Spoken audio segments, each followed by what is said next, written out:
The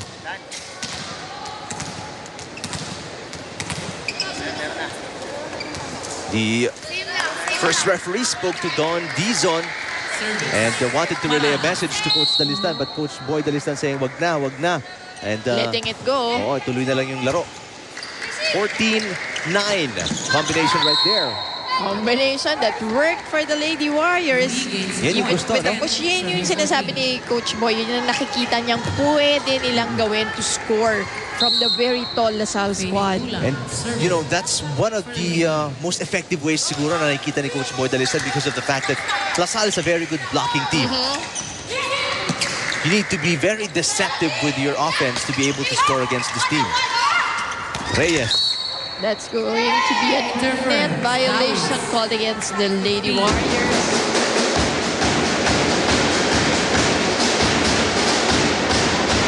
LaSalle slowly pulling away here in set number 1, 15-10. That was the first set score. That's true. Dizon. Tawis in the block, 11-15.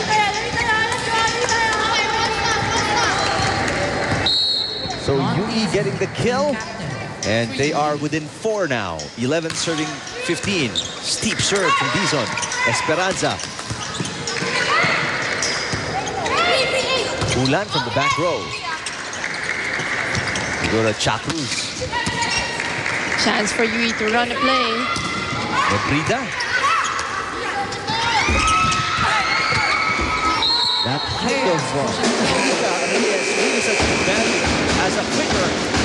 Caught UE by surprise again. And the timeout is called. We will listen this time to... Actually, we'll take a break. 16-11, set number 1.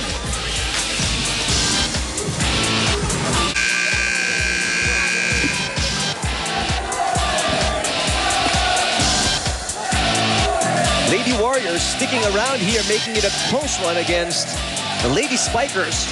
There, take a look at the play drawn up for Mika Reyes, one of the tallest players in the league this season.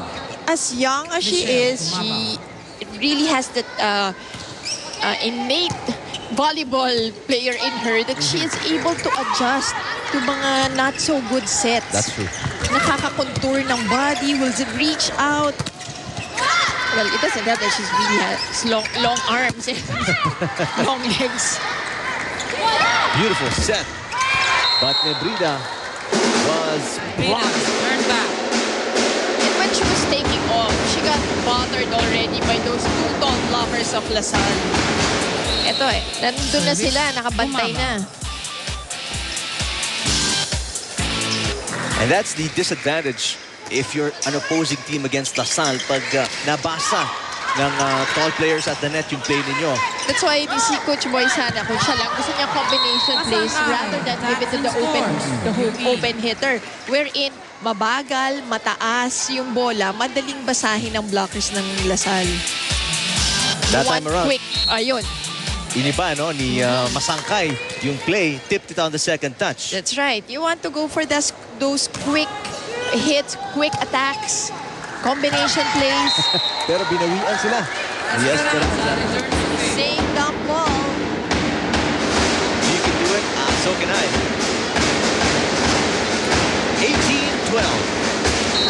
Set number 1. Service, Mika Reyes. That's Mika Reyes, standing about what, 6'1", 6'2"? It's about that. Mika Rosales blocked by Maraño. This guy, Nebrida, playing it smart, using the blockers to go off the blocks. Something you have to have when you're an open hitter. Yung yung pag-angle ng spikes mo, you need to have that. Para pag alam mong hindi na papasok, you cannot challenge the blockers anymore. You have to do something to take that point. Masangkay doing an excellent job today, spreading the wealth for UE. Chacruz playing setter, Maraño. Good floor defense by UE. Ite Rosales block. Another great job by the libero of UE keeping that alive. And they are rewarded with a hard-fought point. Again, taking that point by the dump, making things quicker on the attack for the Lady Warriors. Yan yung kailangan nilang gawin. Combination. Great combination play by Lasal. Another great dig by Ciesa Nebrida for UE. Here comes Maraño. Oh, just so smart. Seeing that there were 3 blockers in front of her, alam na niya na wala na halos tao sa likod. Just went for the tip over the blockers. As you see it once again, 3 blockers, nobody there for support. As good as it was for De La Salle, what you have to admire for UE is the shot has to be almost perfect for UE not to be able to get it because their defense is, becoming better and better with each and every point. Set number 1 pala tayo. That's right.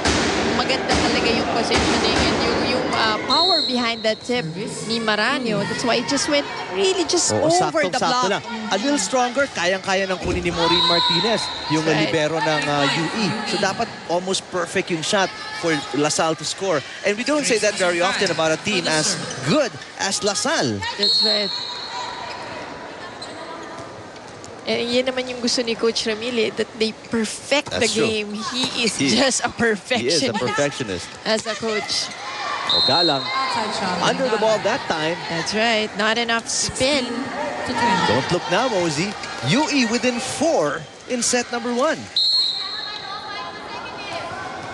Service. Masangkay.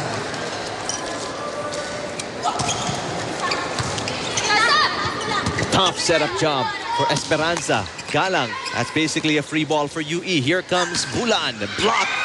Martinez again with a dig. Great job defensively. Dizon, awesome one-hander by Gumabaw. Galang, that's going to be 4 touches against LaSalle. Here comes UE. That's right. Slowly, UE inching in with the DLSU. This first set.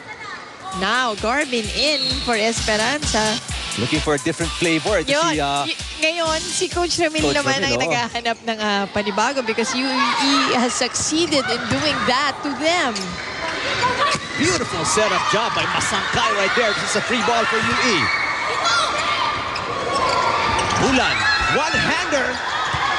Tough angle for her. The tip, that is wide from Maraño. And UE on a 3-point streak right here. Too much muscle on that swipe of Maraño. This is the same, we are in the same output. Talking about UE on their first meeting, 18 ang na-score ng UE on the first set. But error on the serve on the side of UE.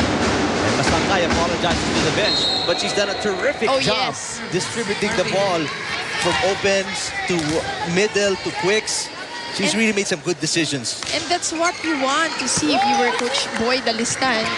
Naghahanap siya ng paraan kung paano makascore. Galang. Martinez again, picking that one up. Dizon finds the hole.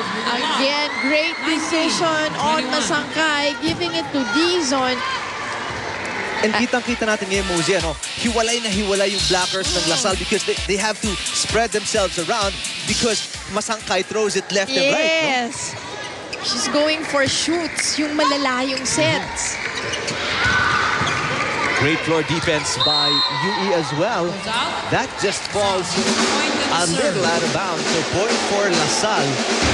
All the players from the LaSalle side were just looking, waiting, hoping it falls out of bounds. And lucky for them, it did. Abby Maraño. Service. Because if it didn't, that would just be a 1-point lead for LaSalle. That's right. And on the other hand, UE was expecting it to go in. Kaya medyo na-disappoint sila when it was called out. But LaSalle now with an error on the serve The Lady Warriors.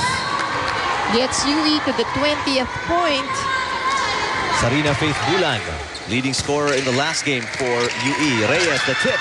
Bulan, the dig. Masangkay, underhand set. Here comes Nebrida. Garbin, Gumabaw. Check Off the ball. block. Just too much power from Michelle Gumabaw. And a nice back set also coming from Garbin. UE calling a timeout. We'll check in with the Lady Warriors.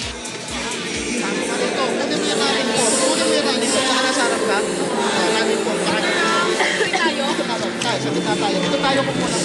No. Okay, pagalamin mo dito, pinitin mo sa max mo dito, tapos masuka mo dito, pero ang bato mo dito. Tapos ang balo natin, hindi open. Pasi, sino nasa harap? Si Sisa. Pasi, Sisa. Hanapin mo yung blaga, naiindas. Pero pag natakbang ka, ito targetin mo, hindi roll yun. Drop mo. Let's go, guys. Pray for us. Pray for us.